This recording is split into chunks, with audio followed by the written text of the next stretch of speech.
खुद के भीतर अज्ञानता का एहसास होना ही ज्ञान की दिशा में बढ़ाया गया एक बहुत बड़ा कदम होता है। सुप्रभात, मैं हूं प्रतिबिंब शर्मा आपके साथ। सबसे पहले नजर मुख्य गतिविधियों पर। जम्मू कश्मीर और हरियाणा के विधानसभा चुनाव के नतीजे आज। कड़ी सुरक्षा के बीच शुरू हुई मतगणना। जम्मू कश्मीर में 18 सितंबर, 25 सितंबर और 1 अक्टूबर को 3 चरणों में और हरियाणा में 5 अक्टूबर को 1 चरण में हुआ मतदान।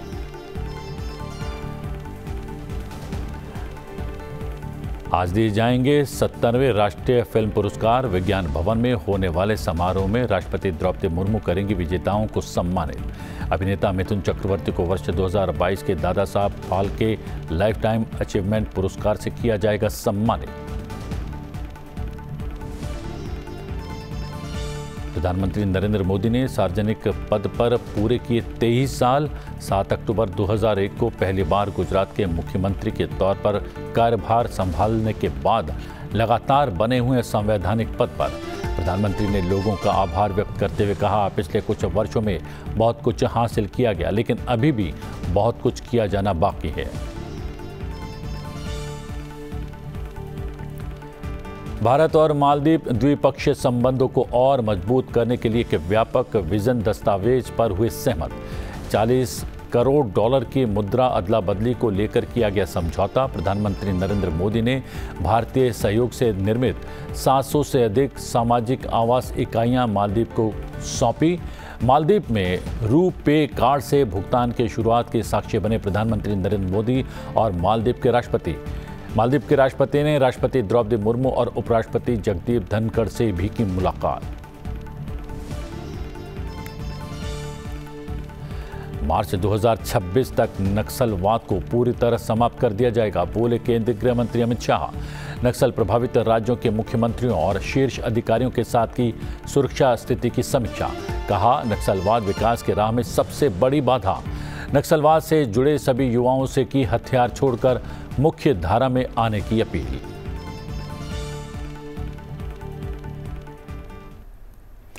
जम्मू कश्मीर और हरियाणा विधानसभा चुनाव की मतगणना शुरू हो चुकी है। दोनों राज्यों के विधानसभा चुनाव के लिए आज नतीजों का ऐलान किया जाएगा।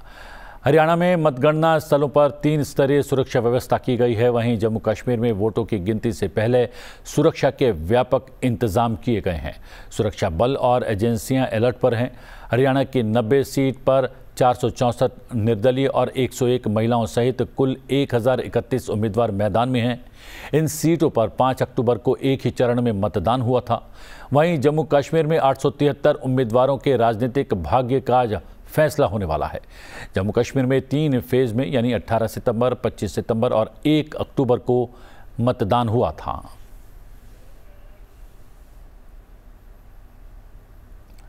सरकार के प्रमुख के रूप में 23 वर्ष पूरा करने पर प्रधानमंत्री नरेंद्र मोदी ने कहा है कि इन वर्षों में जो सीखा उससे राष्ट्र ने अनेक नई पहल की है, जिनका राष्ट्रीय और अंतर्राष्ट्रीय स्तर पर प्रभाव भी पड़ा है। प्रधानमंत्री मोदी ने 7 अक्टूबर 2024 को सत्ता के शीर्ष पर अपने 23 साल पूरे कर लिए हैं। गुजरात में केशुभाई पटेल की जगह 7 अक्टूबर 2001 को मुख्यमंत्री का पद संभालने के बाद से प्रधानमंत्री मोदी 23 साल से सत्ता के शीर्ष पर बने हुए हैं। पहले 12.5 साल से अधिक समय तक गुजरात के मुख्यमंत्री का पद संभाला, तो पिछले लगभग 10.5 साल से प्रधानमंत्री का पद संभाल रहे हैं। पीएम मोदी ने सोशल मीडिया पोस्ट की एक श्रृंखला में इस अवसर पर आशीर्वाद और शुभकामनाओं के लिए लोगों का आभार व्यक्त किया। प्रधानमंत्री नरेंद्र मोदी ने 7 अक्टूबर 2001 को गुजरात के मुख्यमंत्री का पद संभाला था। उन्होंने भारतीय जनता पार्टी का आभार भी व्यक्त किया। कहा कि ये पार्टी की महानता है कि उनके जैसे कार्यकर्ता को एक राज्य के प्रशासन की अगुवाई करने की जिम्मेदारी दी। उन्होंने कहा कि जिस समय उन्होंने गुजरात के मुख्यमंत्री का पद संभाला तो राज्य अनेक चुनौतियों का सामना कर रहा था। उन्होंने कहा कि उनके 13 वर्ष के शासन के दौरान गुजरात सबका साथ, सबका विकास का एक उदाहरण बनकर उभरा और समाज के सभी वर्गों के लिए एक समृद्धि सुनिश्चित की। केंद्रीय गृह मंत्री अमित शाह ने कहा है कि प्रधानमंत्री नरेंद्र मोदी के नेतृत्व में वामपंथी नक्सलवाद से प्रभावित सभी राज्य कंधे से कंधा मिलाकर काम कर रहे हैं और मार्च 2026 तक नक्सलवाद का पूरी तरह से उन्मूलन करने के लिए वो प्रतिबद्ध हैं। अमित शाह ने कहा कि नक्सलवाद को समाप्त करने के लिए एक बार सभी का पूरी ताकत से जुटना आवश्यक है। गृह मंत्री अमित शाह ने नई दिल्ली में वामपंथी नक्सलवाद से प्रभावित राज्यों के मुख्यमंत्रियों के साथ एक समीक्षा बैठक की अध्यक्षता की। इस अवसर पर उन्होंने कहा कि प्रधानमंत्री ने वर्ष 2047 तक भारत को विकसित राष्ट्र बनाने का लक्ष्य रखा है और देश के 8 करोड़ आदिवासी लोगों की इसमें महत्वपूर्ण भूमिका है। उन्होंने कहा कि दूर दराज के क्षेत्रों और आदिवासी समुदायों में विकास के लिए आज नक्सलवाद सबसे बड़ी बाधा है। समाज के अंतिम व्यक्ति तक विकास के लाभ पहुंचाने के लिए नक्सलवाद का खात्मा भी बेहद आवश्यक है। गृहमंत्री ने कहा कि वामपंथी नक्सलवाद के विरुद्ध संघर्ष अब अंतिम चरण में है और मार्च 2026 तक देश दशकों पुरानी इस बुराई से मुक्त हो जाएगा। हमारे देश के प्रधानमंत्री जी ने हमारे देश की जनता के सामने 2047 तक विकसित भारत का उद्देश्य रखा है। जब विकसित भारत के शब्द को एलोब्रेट करते हैं तो विकास 130 करोड़ की जनता तक पहुंचे, उसमें 8 करोड़ हमारे ट्राइबल भाई बहन भी समाहित होते हैं। और अगर ट्राइबल क्षेत्र में दूर दराज के गांवों तक, दूर दराज की व्यक्तियों तक सभी मायनों में विकास को पहुंचाना है तो उसके खिलाफ सबसे बड़ा हर्डल कोई है तो ये नक्सलवाद है।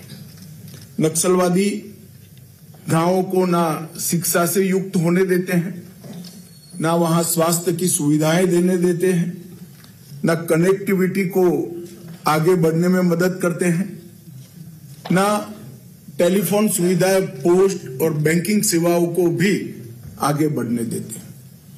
अंततोगत्वा हम सबका ये लक्ष्य होना चाहिए कि अंतिम व्यक्ति तक अगर विकास पहुंचाना है तो हमें नक्सलवाद को पूर्णतः निर्मूल करना पड़ेगा। और मैं मानता हूं कि 19 से 24 तक इस दिशा में बहुत अच्छा काम हुआ है। आज साबित हो चुका है कि नक्सलवाद आदिवासी क्षेत्रों के विकास के बीच में सबसे बड़ा रोड़ा है।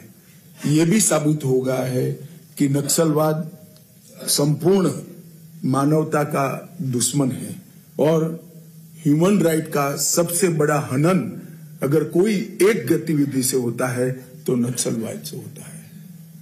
8 करोड़ लोगों को मूलभूत सुविधाओं से वंचित रखना, ये इससे बड़ा उनके ह्यूमन राइट का कोई हनन हो नहीं सकता। हजारों सैकड़ों आदिवासी भाई निर्दोष इनकी लगाई हुई आईईडी से मारे जाते हैं। अलग प्रकार से इनकी कोर्टें इनको गैर कानूनी तरीके से मार देती हैं। इससे बड़ा ह्यूमन राइट का कोई वायोलेशन हो नहीं सकता और नक्सलवाद के कारण ही विकास रुका है, ये भी अब साबित हो गया है। अतः हम सब के लिए जरूरी है कि इसको हम एक बार फाइनल पुश देकर समाप्त करें। मालदीव के राष्ट्रपति मोहम्मद मुइज़ू भारत की 5 दिन की राजकीय यात्रा पर हैं। राष्ट्रपति द्रौपदी मुर्मू के आधिकारिक निमंत्रण पर मुइज़ू 6 से 10 अक्टूबर तक भारत की पहली द्विपक्षीय यात्रा कर रहे हैं। आइए देखते हैं इस यात्रा से जुड़ी एक खास रिपोर्ट। मालदीव के राष्ट्रपति मोहम्मद मुइज़ू 4 दिवसीय दौरे पर दिल्ली की यात्रा पर हैं। राष्ट्रपति बनने के बाद यह उनका पहला आधिकारिक भारत दौरा है।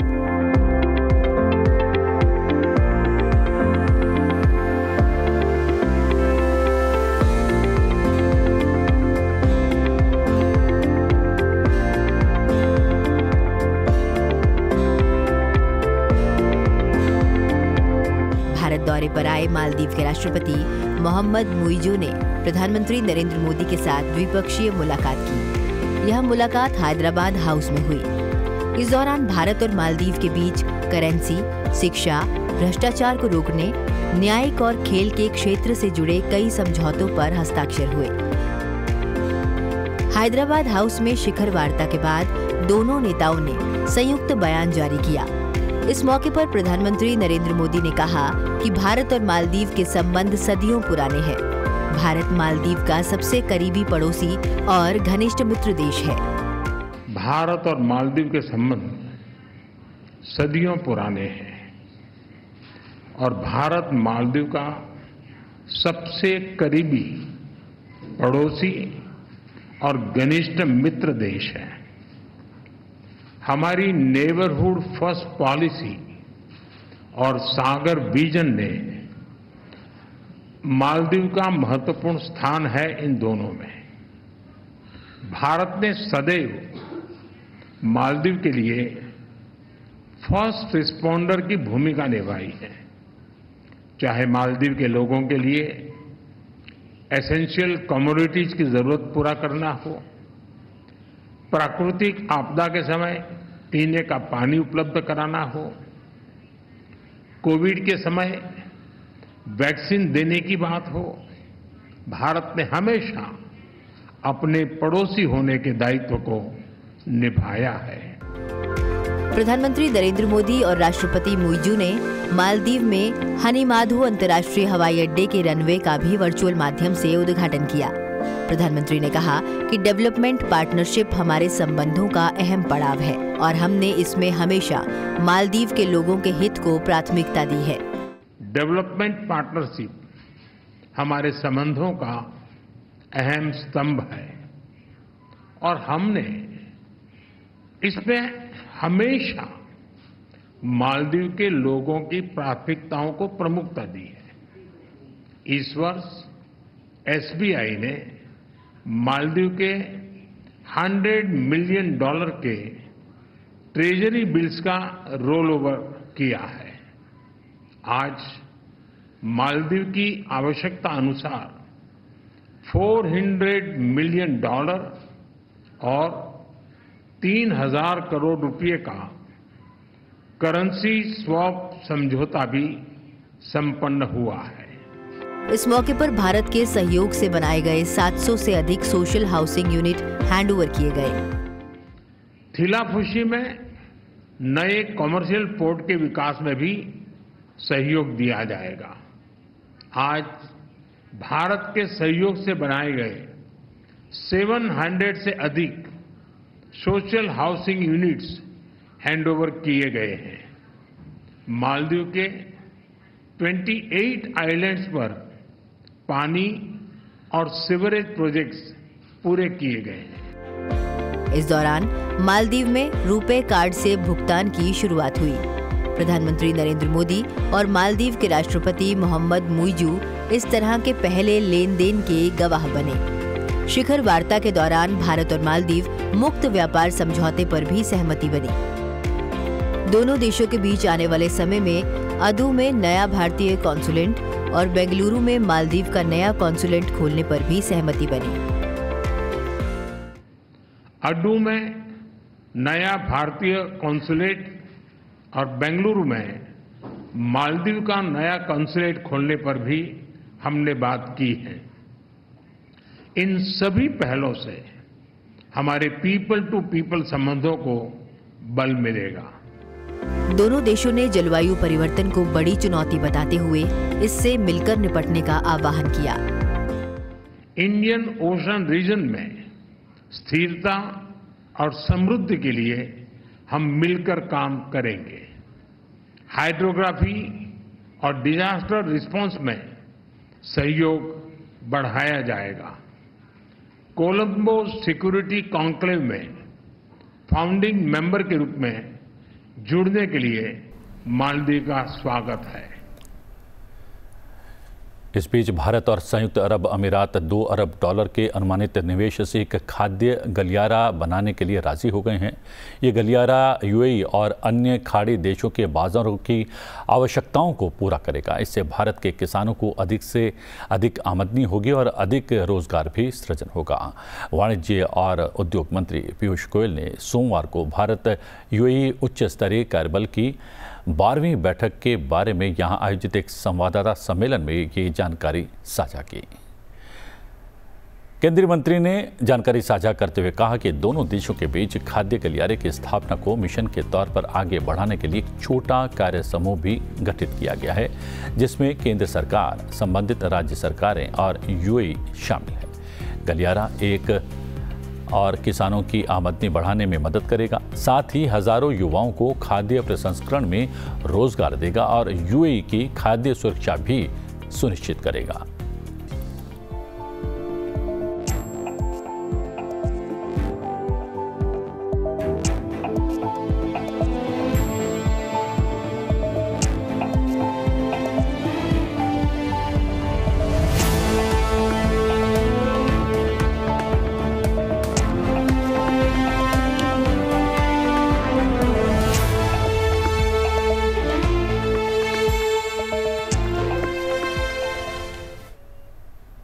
उपराष्ट्रपति जगदीप धनखड़ ने संसद भवन परिसर में राजस्थान के धौलपुर के राष्ट्रीय मिलिट्री स्कूल के बच्चों और शिक्षकों से मुलाकात की।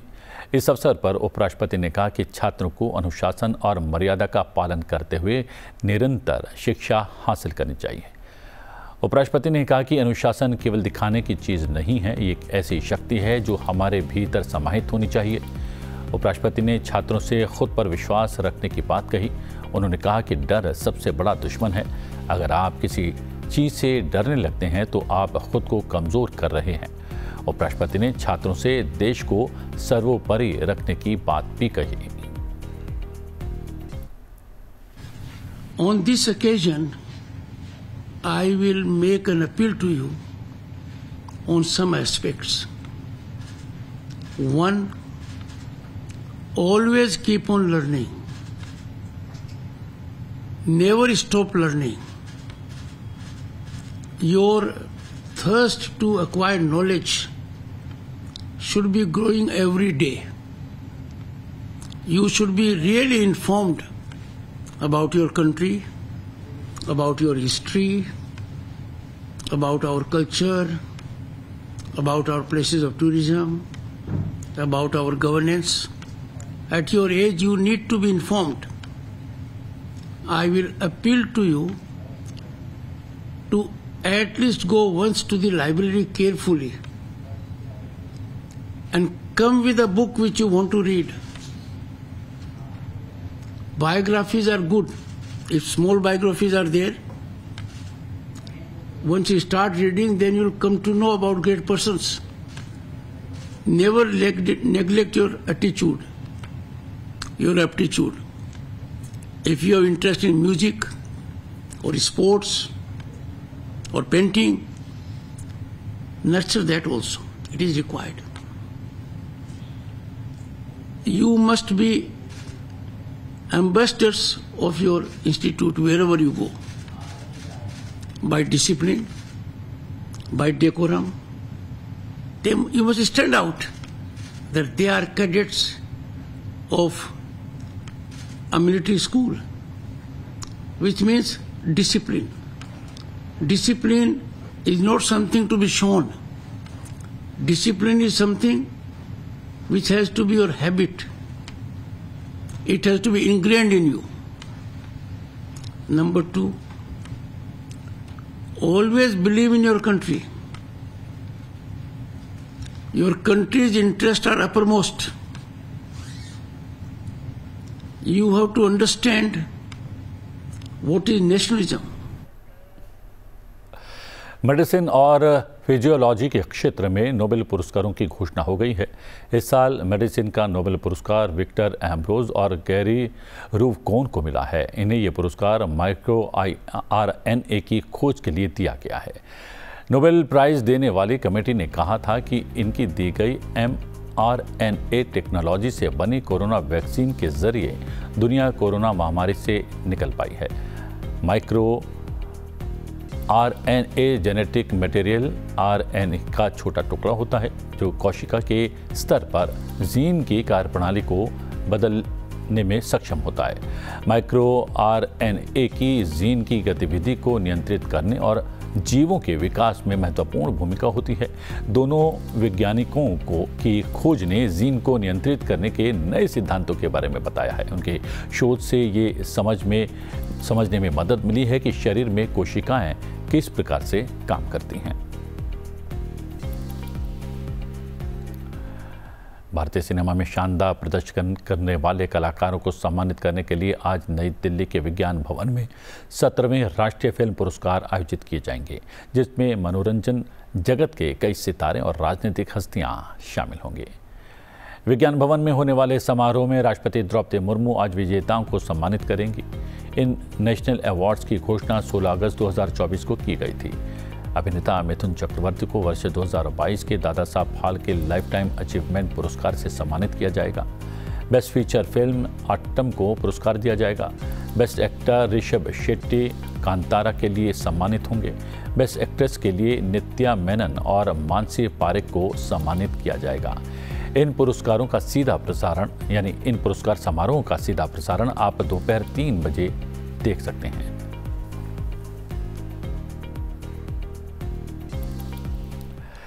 प्रधानमंत्री नरेंद्र मोदी ने देवी दुर्गा की प्रार्थना के रूप में लिखा एक गरबा गीत आवती कलाया मदी वाया कलाया साझा किया है। प्रधानमंत्री ने गरबा गीत गाने के लिए गायिका पूर्वा मंत्री को भी धन्यवाद दिया है। चलते चलते आपको भी छोड़े जाते हैं इस गरबा गीत के साथ। मुझे दीजिए आज्ञा, लेकिन बने रहिए संसद टीवी के साथ। नमस्कार। भले भले माड़ी आओ माँ के माड़ी तरफ भक्तो तो ने पूछे से कि माँ तू कौन सो।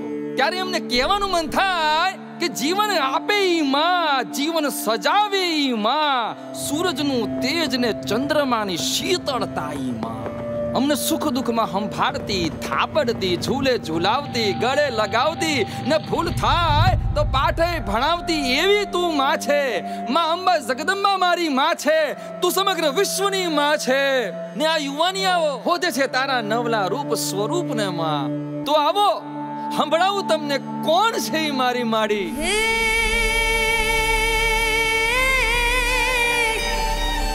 એ ધરા મારી માતા, કુદરત મારી માડી, એ નદી મારી માતા, અંબર મારી દેવી। એ ચારમાં તું હળમાં, તું કરમાં, તું રણમાં, તું થરમાં, તું મનમાં, તું ઘરમાં, પળ પળમાં કે મમતાની મૂરત સહારની દેવી। करुणानो सागर तू हर रूप देवी। ए मारी तू कारे तू दौड़ी दौड़ी आवे, आज मारी जगदम्बा रमती आवे, के आज मारी जगदम्बा रमती आवे। आवी आवी आवी मारी, हालो हालो उभा थाओ। मारी नु रूप तो जुओ भाई भाई। मारी ना दर्शन थी आंखियों अंजाय ने आज मारी जगदम्बा आवती कड़ाय। आज मारी जगदम्बा आवती कड़ाय बाप।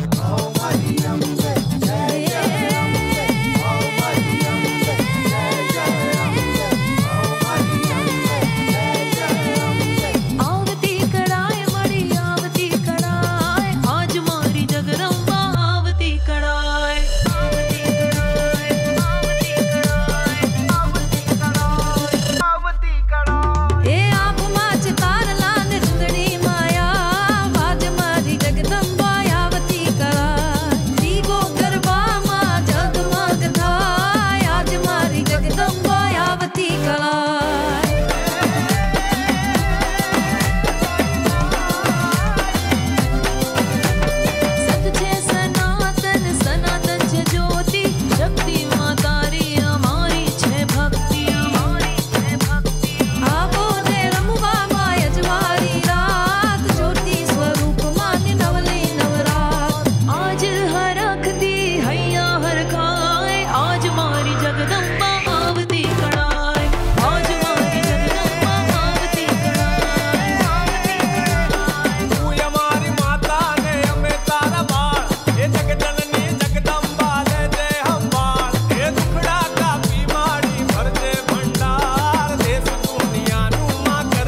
संसद टीवी के और भी प्रोग्राम्स देखने के लिए सब्सक्राइब करें हमारा YouTube चैनल और हाँ, इन्हें लाइक और शेयर करना ना भूलें।